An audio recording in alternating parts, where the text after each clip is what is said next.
آج جیسا کہ آپ کے نالج میں ہے یہ چیز الحمدللہ تکمیل قرآن کے لیے جتنی صورتیں بقیہ تھی سورہ والضحیٰ سے لے کر سورہ الناس تک اور پھر وہاں سے دوبارہ سنت جناب عبداللہ ابن عباس رضی اللہ تعالیٰ عنہ کے حوالہ سے دوبارہ سے آغاز تلاوت کلام مجید ہوا۔ حضرت گرامی قدر سورہ والضحیٰ سے تلاوت مختصر کچھ باتیں آج کر لیتے ہیں، وقت چونکہ اسی حساب سے ہے کہ اس کے بعد محفل بھی ہے اور پھر 11:30 بجے صلاۃ التسبیح کا سلسلہ جو ہے وہ بھی ماشاءاللہ ہے۔ تو حضرت گرامی قدر جہاں سے تلاوت کا آغاز ہوا انداز ہی یہ ہے والضحیٰ واللیل اذا سجا۔ حبیب پیارے یہ کفار باتیں کر رہے ہیں کہ آپ کے رب نے آپ کو چھوڑ دیا ہے، معاذ اللہ یہ کہتے ہیں کہ وہ جو فرشتہ وحی لے کر آتا تھا اس کا آنے کا سلسلہ رک گیا ہے۔ والضحیٰ میں سادہ لفظوں میں اس پہ تباہ آزمائی کی ہے مترجمین اور مفسرین نے اپنے اپنے انداز میں، اور میں اپنے انداز سے اگر اس کو عرض کرنا چاہوں السلام علیکم تو والضحیٰ واللیل اذا سجا، فرمایا حبیب پیارے اے سونے، اے حبیب، اے وہ حبیب کہ جس جیسا میں نے کوئی بنایا ہی نہیں ہے، اے وہ حبیب کہ جس جیسا کوئی گوری رنگت والا ہے ہی نہیں ہے، وہ حبیب وہ پیارا کہ جس کی زلفوں جیسی کائنات میں سیاہی کی خوبصورتی نہیں ہے۔ حبیب یہ کیسے ہو سکتا ہے؟ ماں بدعک ربک وما قلی، یہ کہہ رہے ہیں کہ تیرے رب نے تیرے ساتھ دشمنی اختیار کی اور تجھے چھوڑ دیا۔ حبیب نا نا، یہ دیکھیں گے وَلَلْآخِرَةُ خَيْرٌ لَكَ مِنَ الْأُولَىٰ، جیسے جیسے وقت بڑھتا چلا جائے گا حبیب تیرا ذکر بھی بڑھتا چلا جائے گا۔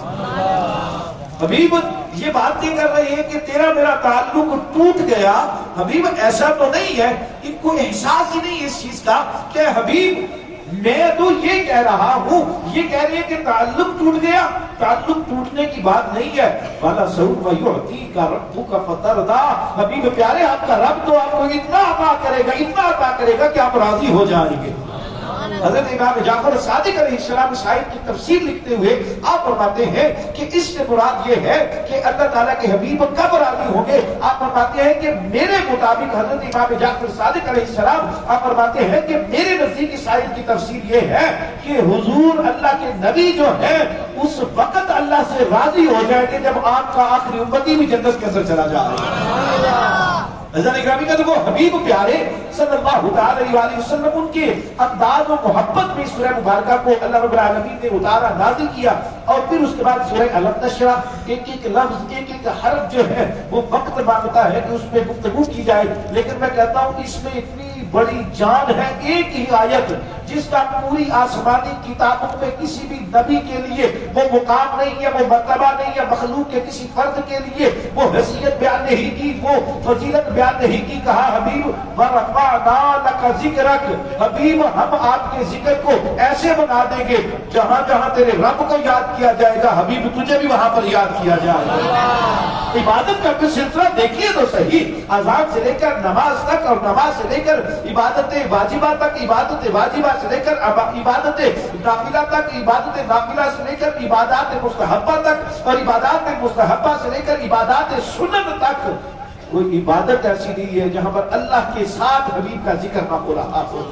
اور کہا تھا حبیب اذا ذکرت ذکرت معی، حبیب حدیث قدسی ہے، حبیب اس کو مسند امام احمد بن حنبل کے اندر نقل کیا گیا، میں تو ذکر کی بلندی یہی سمجھ سکتا ہوں حبیب اذا ذکرت ذکرت معی، جہاں جہاں تیرے رب کو پکارا جائے گا وہاں وہاں تجھے بھی یاد کیا جائے گا۔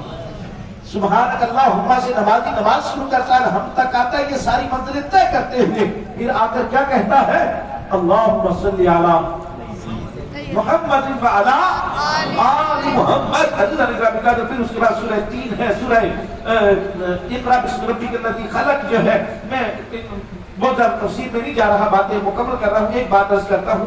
اس کے بعد سورہ قدر جو ہے یہ ہے جس کے متعلق بعد میں طور پر فرما دیا اِنَّا أَنزَلْنَاهُ فِي لَيْلَةِ الْقَدْرِ، ہم نے اس قرآن کو قدر والی رات میں نازل کیا، قدر والی رات میں نازل کیا. قدر والی رات کون سی ہے؟ مطلب اس میں دو طرح سے آراء پائی جاتی ہیں گرامی قدر. ایک وہ بھی رائے معتبر، دونوں رائے اپنی اپنی جگہ پر معتبر ہیں.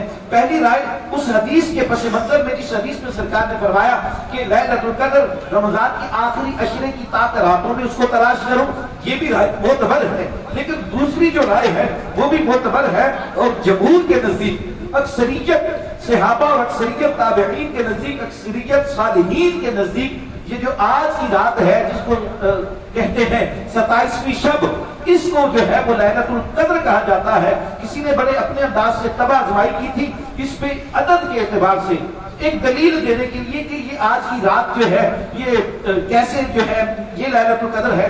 انہوں نے کسی نے لکھا تھا کہ لیلۃ القدر کے حروف ہیں 9. کتنے ہیں جی؟ 9 حروف ہیں. اور اس سورہ مبارکہ میں لیلۃ القدر کا لفظ آیا 3 بار. کتنی بار آیا جی؟ کتنی بار آیا؟ 3 بار. اور 3 کو 9 کے ساتھ ملٹی پلائی کریں تو کیا بنتا ہے؟ 27. بالکل آداب کے اعتبار سے جو تباہ فرائی کرتے ہوئے بھی یہ بتایا گیا کہ یہ جو آج کی رات ہے یہ وہ رات ہے جس رات میں اللہ رب العالمین نے قرآن کریم کو آسمان دنیا کے اوپر جو ہے اس کو نازل کیا ہے. اور ایسے نہیں کہا، بنتی بھی ہے یہ بات کہ رات بھی قدر والی، کتاب بھی قدر والی، اور جس ذات پہ اتارا گیا اس کتاب کو وہ بھی قدر والی. میں جملہ کہا کرتا ہوتا ہوں نا کہ اللہ رب العالمین فرماتے ہیں کہ یہ رات وہ رات ہے جو 1000 مہینوں سے بہتر ہے. اور میں یہاں پر اپنی بات واضح طور پر کرتا ہوں کہ جس رات میں یہ قرآن آئے اس رات جیسی جب کوئی رات نہیں ہے، تو جس ذات کے اوپر یہ قرآن آئے تو اس ذات جیسی بھی کائنات میں کوئی ذات نہیں ہے. سب سے زیادہ اولا، سب سے زیادہ اولا. ایک سنت عمل عرض کر دیتا ہوں. حضرت عبداللہ ابن عباس فرماتے ہیں کہ جب بھی قرآن کریم کی تکمیل کرو، مکمل کرو، تو ساتھ ہی شروع کر لو، تاکہ انسان زندگی کے کسی مرحلے میں اس مقام پر نہ کھڑا ہو کہ میں نے قرآن مکمل کیا ہوا ہے، بلکہ اس کے ساتھ ہی شروع کر دے کہ اللہ نے مجھے ایک بار مکمل کرنے کی اور پھر اس کو دوبارہ پڑھنے کی توفیق عطا فرمائی. حضرت گرامی کے اندر دعا یہ کیا کریں کہ اللہ جل وعلا کریم ہمیں قرآن کریم سے وابستہ رہنے کی توفیق عطا فرمائے. آمین.